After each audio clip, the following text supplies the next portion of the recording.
June 2nd, 2010. The party's at the MoMA tonight.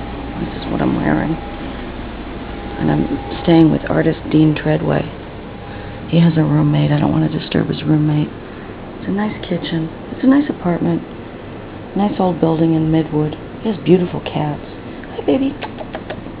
Hi, baby. Wow.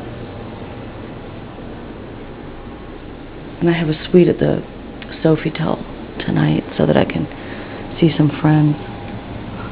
It's kind of rude to film somebody when they're sleeping. See, I slept over there on the mattress on the floor, and he got new sheets. And here's some artwork that I bought for Mama.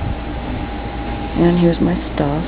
And I have to get organized this morning and get out and do stuff. I have mixed feelings about being back in New York, you know.